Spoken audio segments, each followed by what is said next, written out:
ጌታ ሆይ ብሎ ጌትነቱን፣ በመንግስትህ ብሎ መንግስቱን፣ በመጣህ ጊዜ ብሎ ምጽአቱን፣ አስበኝ ብሎ ምህረቱን መሰከረ። ይህ አልበቃውም። ጓደኛውን መከረ፣ እባክህ ንስሐ እንግባ ብሎ። ይህም አልበቃውም። የክርስቶስን ንጽህና በአደባባይ ምን አለ? መሰከረ። ይህም አልበቃውም። እኛ ለመስቀል ሞት የሚያበቃ ኃጢአት ሰርተናል ብሎ ንስሐ ገባ። ይህ አሁን የነገርኳችሁን ነገሮች ሁሉ ያደረገው ከ30 እስከ 40 ሰከንድ ቢፈጅበት ነው፣ ወይ 1 ደቂቃ ቢፈጅ ነው። በ1 ደቂቃ ይህን ሁሉ ስራ ሰርቶ ነፍሱን አዳነ። እንደውም አንዱ ባለቅኔ ምን አሉ? ይሄ ሰውዬ ወንበዴ ነበር አይደለም? ነበር አልነበረም?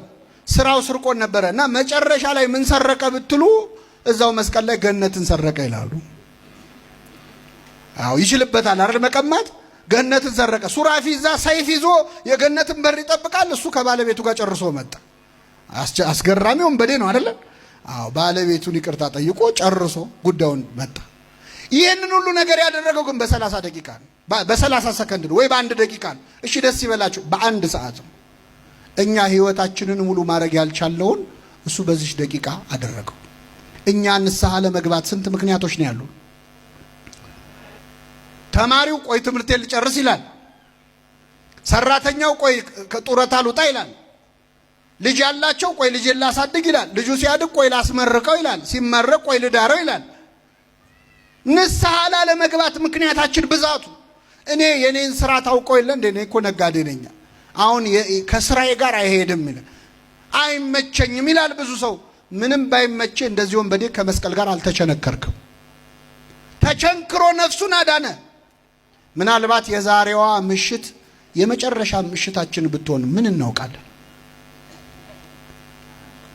መቼ እንደምንሞት የሚያውቅ ሰው አለ እዚህ መሃል? የእናንተን ቅድስና አላቅም፣ እኔ ግን አላቅም። መቼ እንደምንሞት አናውቅም።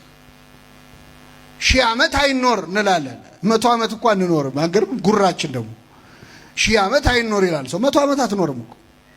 100ንም ከኖርክ በስቃይ ነው የምትኖር።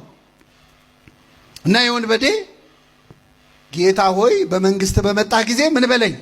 ይህንን ሁሉ በጎ ስራ የሰራው በጣም በሚገርም ሁኔታ በ30 ደቂቃ ውስጥ። ላለመመለስ የምንደረድረውን ምክንያት እግዚአብሔር ያርቅልን። ንስሐ ግቡ ሲባል እኔ ብዙ ሰው እንደውም ሊሞት ሲል ነው ንስሐ መግባት እቅዱ። በምን አወቅ ካላችሁ ብዙ ሰው ሲጸልይ ይላል ለንስሐ ሞት አብቃኝ ይላል። ለምን ሞት? መቼ ነው ንስሐ ሊገባ ያሰበው? ሊሞት ሲል። እዚህ ምድር ላይ እኮ ፈቃ አቤት ከኃጢአት ጋር ያለን ፍቅር እኮ እንዲሁ ምን አይነት ኮሚትመንት ነው! ትዳር አረግ ነው እኮ ኃጢአትን መላቀቅ አንፈልግም። ስለዚህ በኋላ ነው ንስሐ። አይ እኔ ንስሐውን ብገባ እኮ ተመልሼ ኃጢአት መስራት አይቀርም። ታውቀው የለ የኔን ስራ የኔን ውሎ ታውቀው የለ። ባይሆን ቀስ ብዬ በኋላ ተረጋግቼ ንስሐ ገባለሁ ይላል። መልሼ ኃጢአት ከምሰራ ነው።